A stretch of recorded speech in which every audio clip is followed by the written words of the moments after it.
എല്ലാ മരണ വീടുകളിലും പാടുന്നൊരു പാട്ടാണ് സമയമാം രഥത്തിൽ ഞാൻ സ്വർഗ്ഗയാത്ര ചെയ്യുന്നു. എല്ലാ മരണ വീടുകളിലും നമ്മൾ പാടാറുണ്ട്, ഞാനും പാടാറുണ്ട്. പക്ഷേ നിർഭാഗ്യവശാൽ അതിൻ്റെ മനോഹരമായ വരികളാണ്. അതൊരു ജർമ്മൻ സായിപ്പാണ് എഴുതിയത്. അദ്ദേഹത്തിൻ്റെ പേര് നാഗൽ എന്നാണ്. ആ പാടിയ പാട്ട് സമയമാം രഥത്തിൽ ഞാൻ സ്വർഗ്ഗയാത്ര ചെയ്യുന്നു, എൻ സ്വദേശം കാൺമതിനാൽ ഞാൻ ബന്ധപ്പെട്ടു ഓടിയിടുന്നു. മരിച്ചു കിടക്കുന്ന ആളല്ല പാടുന്നത്, ഞാൻ പാടേണ്ടതാണ്, നമ്മൾ പാടേണ്ടതാണ്. കാര്യം നമ്മുടെ ജീവിതം നമ്മൾ ബന്ധപ്പെട്ട് ഓടിക്കൊണ്ടിരിക്കുകയാണ്, നമ്മൾ ആ പാട്ട് പാടണ്ടേ. പക്ഷേ നിർഭാഗ്യവശാൽ എന്താണെന്നറിയാം, ഒരു സിനിമയ്ക്കകത്തൊരു പാട്ട് കിട്ടാൻ വേണ്ടി ഈ പാട്ടൊരു പുള്ളി ഇഞ്ഞെടുത്തു. എന്നിട്ട് വയലാർ രാമവർമ്മ എന്ന് പറയുന്ന ഒരു മഹാനായ പാട്ട് എഴുത്തുകാരൻ, അദ്ദേഹം ഇതിൻ്റെ വരികൾ എഴുതി കൊടുത്തു. പക്ഷേ വരികൾ അങ്ങ് മാറ്റി. വരികൾ മാറ്റിയിട്ട് അദ്ദേഹം എഴുതി വെച്ചു, സമയമാം രഥത്തിൽ ഞാൻ സ്വർഗ്ഗയാത്ര ചെയ്യുന്നു, പിന്നെ എൻ സ്വദേശം കാണുന്നതിനായി ഞാൻ തനിയേ പോകുന്നു.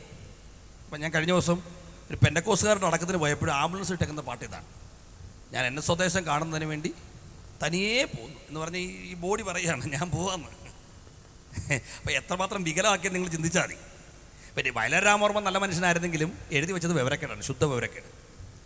അപ്പം പക്ഷേ ഇത് എന്തുകൊണ്ട് എങ്ങനെ എഴുതിയെന്ന് കൂടെ കേട്ട് കഴിഞ്ഞാൽ ഉണ്ടല്ലോ, പിന്നെ നമുക്ക് ജീവിതത്തിൽ ഈ വിവരക്കേട് വളരെ തോന്നുന്നില്ല. ഈ നാഗൽ സാഹിബ് കുന്നംകുളം കേന്ദ്രമാക്കി പ്രവർത്തിക്കുകയാണ്. ആ സമയത്ത് ജയിൽ മിനിസ്ട്രിക്ക് ഭയങ്കര പ്രാധാന്യമായിരുന്നു.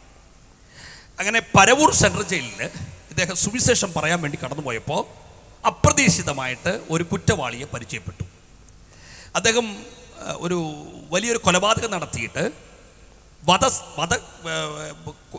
അദ്ദേഹത്തെ കൊല്ലാൻ വേണ്ടി വിധിച്ചിരിക്കുകയാണ്. വധശിക്ഷ നടപ്പാക്കാൻ വേണ്ടി വിധിച്ചിരിക്കുകയാണ്. ഇദ്ദേഹത്തെ കണ്ടുമുട്ടി.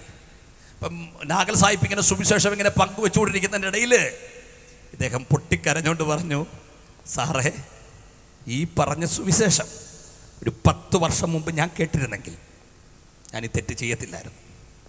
അപ്പം നാഗൽ സാഹിബ് ഇത് കേട്ടിട്ട് പറഞ്ഞു, വിഷമിക്കണ്ട, നിങ്ങളെ ദൈവത്തിന് രക്ഷിക്കാൻ പറ്റും. ഇനി വധശിക്ഷയാണ് നടപ്പാക്കാൻ പോകുന്നുണ്ടെങ്കിൽ പോലും പേടിക്കണ്ട, നിങ്ങളുടെ മരണത്തിനപ്പുറത്തും നിങ്ങളുടെ കൂടെ വരാൻ കഴിയുന്ന യേശുവിനെ കുറിച്ചുള്ളതാ സുവിശേഷം. നമ്മളറിയാം, എന്നെ എല്ലാവരും നമ്മളെ സ്നേഹിക്കും. എൻ്റെ പ്രിയപ്പെട്ടവരെ, കല്ലറയുടെ അവിടെ ചെല്ലുമ്പോൾ എത്ര സ്നേഹം ഉണ്ടെങ്കിലും ബൈ പറഞ്ഞല്ല പറ്റൂ. കല്ലറയുടെ അപ്പുറത്തും കൂടെ വരും, ഞാനും വരുക എന്നൊക്കെ ചുമ്മാതെ ബോഡി ഇരിക്കുമ്പം ഭാര്യയൊക്കെ പറയും. പക്ഷേ ഏതെങ്കിലും ഭാര്യമാർ കൂടെ ചാടിയിട്ടുണ്ടോ? ഇല്ല, പറച്ചിലേ ഉള്ളൂ, അങ്ങനൊന്നും ആരും ചാടത്തില്ല. മരണത്തിനപ്പുറത്ത് ആരും നമ്മുടെ കൂടെ വരില്ല. പക്ഷെ യേശുവിൻ്റെ പ്രത്യേകത മരണത്തിനപ്പുറത്തും നമ്മുടെ കൂടെ വരാൻ കരുത്തുള്ളവരാ. അപ്പോൾ ഈ സുവിശേഷം ഇങ്ങനെ പങ്കുവെച്ച് അദ്ദേഹം യേശുവിനെ സ്വന്തം രക്ഷിതാവായി സ്വീകരിച്ചു. അതിനുശേഷം സെല്ലിൽ കടന്നപ്പോഴെല്ലാം അദ്ദേഹത്തിൻ്റെ ഹൃദയത്തിനകത്ത് അപാരമായ സമാധാനം, അപാരമായ സന്തോഷം, ബൈബിൾ വായന, പ്രാർത്ഥന. എന്നാൽ കോടതി വിധിച്ചല്ലേ, അത് അവർ മാറ്റത്തൊന്നുമില്ല. അങ്ങനെ വധശിക്ഷ നടപ്പാക്കേണ്ട ദിവസം ഇദ്ദേഹത്തെ കൊലമരത്തിലേക്ക് കൊണ്ടുവരികയാണ്. അവിടെ കൊണ്ടു ചെന്നിട്ട് ചോദിച്ചു, അവസാനത്തെ ആഗ്രഹം എന്നാന്ന് ചോദിച്ചു. അതല്ല, കൊണ്ടുവരുമ്പോൾ വധശിക്ഷ നടപ്പാക്കാൻ വേണ്ടി വരുമ്പോൾ പ്രതിയോട് ചോദിക്കുന്നൊരു ചോദ്യമാണ്, എന്താണ് ലാസ്റ്റത്തെ ആഗ്രഹം? അദ്ദേഹം എനിക്ക് ചിക്കൻ ബിരിയാണി വേണമെന്ന് പറഞ്ഞില്ല, എനിക്ക് എൻ്റെ പിള്ളേരെ കാണണമെന്ന് പറഞ്ഞില്ല. അദ്ദേഹം പറഞ്ഞൊരു കാര്യം, ഒരു പ്രതീക്ഷയില്ലാതിരുന്ന എന്നെ യേശുവിലേക്ക് നയിച്ചൊരു മനുഷ്യനുണ്ട്, ആ സായിപ്പിനെ എനിക്കൊന്ന് കാണണമെന്ന് പറഞ്ഞു. പെട്ടെന്ന് ഈ ജയിലിൽ നിന്ന് വാഹനം പുറപ്പെട്ടു. നേരെ ഇദ്ദേഹത്തെ നാഗൽ സാഹിബിനെയും വിളിച്ചുകൊണ്ട് നേരെ പരവൂർ സെൻട്രൽ ജയിലിൽ കൊണ്ടുവന്നു.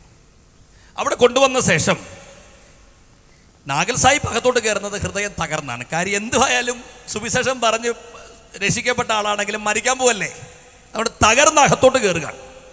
ഇദ്ദേഹത്തിന് അടുത്തോട്ട് ചെന്നപ്പോൾ നാഗൽ സാഹിബിൻ്റെ കണ്ണുകൾ നിറഞ്ഞൊഴുകുന്നുണ്ട്. ഇത് മനസ്സിലാക്കിക്കൊണ്ട് ഈ പ്രതിയുണ്ടല്ലോ, കൊടും കുറ്റവാളി, വധശിക്ഷയ്ക്ക് വേണ്ടി നടപ്പാക്കാൻ വേണ്ടി കൊണ്ടു നിർത്തിയിരിക്കുന്ന മനുഷ്യൻ നാഗൽ സാഹിബിനെ കെട്ടിപ്പിടിച്ചിട്ട് പറഞ്ഞു, വിഷമിക്കണ്ടെന്ന്. നാഗൽ സാഹിബ് ഇദ്ദേഹത്തിന്റെ കണ്ണുകളിലേക്ക് നോക്കുമ്പോൾ കണ്ണുകളിൽ ഒരു തുള്ളി ജലം പോലും, എന്ന് പറഞ്ഞാൽ ഒരു തുള്ളി കണ്ണീര് പോലും ഇല്ല. ഹൃദയത്തിൽ ഭയം തോന്നുന്നില്ല, കണ്ണുകളിൽ ഭയമില്ല, മറിച്ച് കണ്ണുകളിൽ തേജസ്സാണ്, കണ്ണുകൾ മിന്നുകയാണ്. എന്നിട്ട് ഈ പ്രതിയുണ്ടല്ലോ, അദ്ദേഹം ഒരു കാര്യം പറഞ്ഞു. ഇങ്ങനെ നാഗൽ സാഹിബിനെ ചേർത്ത് പിടിച്ചുകൊണ്ട് പേടിക്കണ്ട, ആകെ അല്പനേരം മാത്രം എൻ്റെ യാത്ര തീരാൻ. എന്നിട്ട് 2 കരവും സ്വർഗ്ഗത്തിലേക്ക് ഇദ്ദേഹം പറഞ്ഞു, യേശുവേ നിനക്ക് സ്തോത്രം, വേഗം നിന്നെ കാണും ഞാൻ. എൻ്റെ പ്രിയപ്പെട്ടവരെ, ഇത് നാഗൽ സാഹിബ് കേട്ടു. അദ്ദേഹത്തെ പ്രതി അവിടുന്ന് കൊണ്ടുപോയി. മരിച്ചുപോയല്ലേ, രാത്രിയിൽ കിടന്നിട്ട് ഉറക്കം വരുന്നില്ല, തിരിഞ്ഞും മറിഞ്ഞും കിടക്കാൻ. അപ്പം നാഗൽ സാഹിബിൻ്റെ ഹൃദയത്തിനകത്ത് ആ നിരാശ മാറിയിട്ട് പ്രത്യാശ കയറാൻ തുടങ്ങി. എന്താണ് ആ പ്രതി പറഞ്ഞേ? മരണത്തിന് തൊട്ട് മുമ്പ് പറയാണ്, ഇനി അല്പസമയം കൂടെ കഴിയുമ്പോൾ ഞാൻ എൻ്റെ യേശുവിനെ കാണും. ഈ പ്രതീക്ഷയോടെ ആ പ്രതി പറഞ്ഞ വരികൾ എഴുതി വെച്ചു. ആകെ അല്പകാലം മാത്രം എൻ്റെ യാത്ര തീരാൻ, യേശുവേ നിനക്ക് സ്തോത്രം, വേഗം നിന്നെ കാണും ഞാൻ. അതിൻ്റെ കൂടെ ബാക്കി വരികളും കൂടെ അദ്ദേഹം പൂരിപ്പിച്ചു.